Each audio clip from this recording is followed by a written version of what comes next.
ये पार्ट 2 है। जी हाँ, चेक बाउंस केस से संबंधित, यानी आप व्यापारी हैं, अगर आपने अपने दोस्त, अपने रिश्तेदार, परिवार में किसी को भी अगर चेक दिया है या आपसे किसी ने चेक लिया है और अगर वो बाउंस हो जाता है तो किन परिस्थितियों में किस तरह से आप कोर्ट में केस फाइल करेंगे, पूरी की पूरी कुछ वीडियोस की सीरीज़ हम आपको लेकर आए हैं जहां पर हम चेक बाउंस केस के बारे में, यानी जो आपको चेक दिया गया वो डिसोन हो जाता है, उससे आपको पेमेंट नहीं मिलती है, जिस व्यक्ति ने आपको चेक दिया तो आखिर क्या उसकी पूरी प्रक्रिया होती है, सेकंड पार्ट है। ज़रा ध्यान से समझिएगा, काफ़ी इंपॉर्टेंट है, जिससे आपको ये पता चले कि अगर आपका चेक बाउंस हो गया है तो किन स्थिति और परिस्थिति में आप कोर्ट में केस फाइल कर सकेंगे, अपने पैसों को वसूल कर सकेंगे। नमस्कार, आप सभी ने शुरुआत अशोक पांडे के साथ में की है। लीगल एडवाइस में आप सभी का स्वागत है। इस पर्टिकुलर वीडियो में हम बात कर रहे हैं चेक बाउंस केस के मामले में और ये दूसरा पार्ट है। पहले पार्ट में मैंने आपको बताया कि आखिर क्या सफिशिएंट रीज़न होते हैं, कौन से ऐसे अलग अलग कारण होते हैं जिन कारण के अंतर्गत एक चेक बाउंस हो जाता है। चेक का बाउंस होने का मतलब ये है, आसान शब्द में अगर समझें, मुझे आपको कुछ पैसे देने थे, 2-4 लाख रुपए मुझे आपको देने थे, फॉर एग्जाम्पल 5 लाख रुपए देने थे। अब आप ये समझिए, मैंने आपको चेक तो दे दिया, जब आपने अपने बैंक में उस चेक को प्रेजेंट किया उस कंडीशन में आपका जो चेक है वो बाउंस हो जाता है, डिसऑनर हो जाता है, और उसके पीछे कुछ स्पेसिफिक रीजन हो सकता है।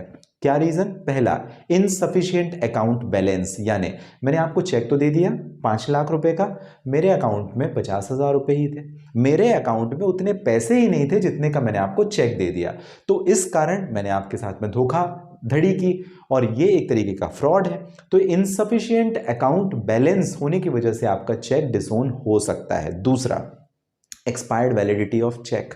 चेक की भी एक वैलिडिटी होती है, पहले 6 महीने था, फिर बाद में अमेंडमेंट्स आए, उसे चेंज किया गया रिजर्व बैंक ऑफ इंडिया के माध्यम से, 3 महीने की वैलिडिटी होती है।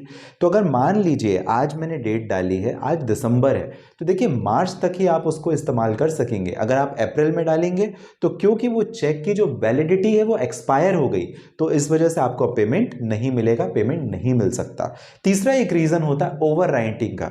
देखिए क्या है ना, 5 लाख रुपए मैंने लिख दिए हिंदी में या इंग्लिश में, अगर मैं 5 लाख रुपीस लिखता हूं और उस पर जो स्पेलिंग है अगर थोड़ी मिस्टेक हो जाती है और मैं ओवर राइटिंग कर देता हूं, ओवर राइटिंग होने की वजह से भी जो आपका चेक है वो बाउंस हो जाता है। इसमें कई बार इंटेंशनली किया जाता है, कई बार अनइंटेंशनल किया जाता है। मैंने जानबूझ के किया तो आपको ध्यान रखना है लेने वाले को कि भाई ओवर राइटिंग तो नहीं है। और चौथा एक रीजन होता है सिग्नेचर मिसमैच, यानी मैं जो सिग्नेचर करता हूं वैसे उलट या कुछ दूसरे तरह से अगर मैंने सिग्नेचर कर दिए जो कि मेरे सिग्नेचर बैंक में रजिस्टर्ड नहीं थे, तो उस कंडीशन पे भी जो चेक है वो बाउंस हो जाएगा। मतलब ये तो एक इंटेंशन है, जानबूझ के मैंने किया, मतलब मेरा इंटेंशनली आपको धोखा देने का प्रयास था। कई लोग ऐसा करते हैं, किसी का चेक चोरी कर लिया और फिर उसे कुछ भी सिग्नेचर करके डाल दिया चेक बाउंस के केस, तो उसे प्रूफ करना बड़ा मुश्किल होता है, बताऊंगा आपको क्यों। फिर एक और रीजन होता है मिसमैच ऑफ अकाउंट्स और डिजिट्स। मतलब कई बार ऐसा होता है कि आपने चेक तो प्रेजेंट किया बट आपने खुद के अकाउंट को गलत तरीके से मेंशन कर दिया, आपने जो अकाउंट नंबर मेंशन करना था वो अकाउंट गलत मेंशन कर दिया, वहां पे भी आपके अकाउंट में पैसे नहीं आ पाएंगे। इसमें मेरी कोई गलती नहीं, गलती आपकी थी और ये टेक्निकल फॉल्ट भी हो सकती है। अकाउंट कई बार क्लोज होता है, मैंने आपको 5 लाख का चेक दे दिया अपने ICICI बैंक से, लेकिन वो अकाउंट मैं 6 महीने पहले ही बंद करा चुका हूं। ऐसी स्थिति में भी वो चेक अब कोई भी वैलिड रीजन या वैलिडिटी नहीं रख पाएगा और चेक बाउंस हो जाता है, तो ये मैंने फिर इंटेंशनली आपके साथ में किया, धोखाधड़ी के मामले में आ जाएगा, नेगोशिएबल इंस्ट्रूमेंट एक्ट के अंदर आ जाएगा और धारा 138 के अंदर ये कवर्ड है। एक और रीजन होता है जो कि होता है स्टॉप पेमेंट। जी हाँ, आपके मेरे बीच में कुछ लेना देना था, आपको मुझे कुछ गुड्स देने थे, आपको एक लैपटॉप देना था फॉर एग्जाम्पल, वो लैपटॉप आपने मुझे दिया नहीं, मैंने आपसे खरीदा नहीं, लेकिन मैंने आपको एक एडवांस चेक दे दिया था, उस कंडीशन में मैंने स्टॉप पेमेंट लगा दिया। तो यहां पर जो अकाउंट होल्डर है यानी मैंने ऑलरेडी स्टॉप पेमेंट लगा दिया, वो आपके पास में नहीं आएगा। कई बार इंटेंशनल, कई बार अनइंटेंशनल हो सकता है। मतलब आपने मुझे लैपटॉप दे दिया था, उसके बावजूद मैंने स्टॉप पेमेंट लगा दिया। तो ऐसी स्थिति में आप मुझसे पेमेंट रिकवर कर सकोगे, लेकिन आपको क्या बताना पड़ेगा कि वो डिलीवरी ऑफ गुड्स हो सकी थी, हो गई थी, और ये पेमेंट लेना था, और इंटेंशनली मैंने स्टॉप पेमेंट लगाया। तो ये जो सातों रीजन है वो आपको ध्यान रखने: insufficient account balance, expired validity of check, तीसरा होता है ओवर राइटिंग, चौथा होता है सिग्नेचर मिसमैच, पांचवा होता है मिसमैच ऑफ अकाउंट्स और डिजिट्स, और छठवां है अकाउंट वॉज क्लोज, मेरा अकाउंट बंद था, सातवां स्टॉप पेमेंट या payment stop by the account holder. ये सातों रीजन जहां पर आपका चेक बाउंस का केस अट्रैक्ट हो जाएगा और चेक बाउंस का केस आप कर सकोगे मेरे खिलाफ। क्यों? क्योंकि मैंने जो 5 लाख रुपए आपको देने थे वो दिए नहीं। क्या प्रक्रिया रहेगी, कैसे आप चेक से डील करोगे अगर डिसऑनर हो जाता है? तो ऐसी स्थिति में सबसे पहले तो आपको क्या करना है, जो भी चेक है ना, जो मैंने आपको 5 लाख का चेक दिया था, उसे आप डाल दीजिए आपके बैंक में। बैंक आपको 2 या 3 दिनों के अंदर ही एक चेक रिटर्न मेमो इशू करता है। चेक रिटर्न मेमो एक तरीके का रीज़न उसमें लिखा हुआ होता है कि आखिर किस कारण, जो मैंने 7 रीज़न बताए ना, उन्हीं में से कोई एक होगा। ज़्यादातर इनसफिशिएंट अकाउंट बैलेंस या पेमेंट स्टॉप्ड का या ओवर राइटिंग का ही रीज़न रहता है। तो उस चेक रिटर्न मेमो में रीज़न लिखा रहता है कि आखिर जो चेक मैंने आपको दिया था जब आपने बैंक में डाला, तो किस वजह से पेमेंट आपके अकाउंट में क्रेडिट नहीं हुआ। अब ये रीज़न आप ज़रा समझ लें, आपको समझ में आ जाएगा सामने वाला इंटेंशनली कर रहा है या अनइंटेंशनल। अब आप एक काम करें, सीधा उसे फ़ोन घुमाएं, आप उससे बात करें, क्या भाई आपने जो पेमेंट दिया था वो क्लियर नहीं हुआ, रिटर्न मेमो आ गया उसका। अब मेरा जो जवाब है उससे ही आपको मेरा इंटेंशन समझ में आ जाएगा। अगर मैं कहता हूँ यार वो गलती हो गई, ये काम करो दूसरा चेक ले लो, कल डाल देना, आपका पेमेंट आ जाएगा, या मुझे 5-10 दिन का समय दो, इस बीच में मैं आपका पेमेंट क्लियर कर दूंगा, लेकिन वो बोलता है कि 6 महीने का समय दो, उसके बाद क्लियर कर दूंगा, तो आप उसके इंटेंशन के ऊपर डाउट जरूर करना, क्योंकि एक नियम काम करता है।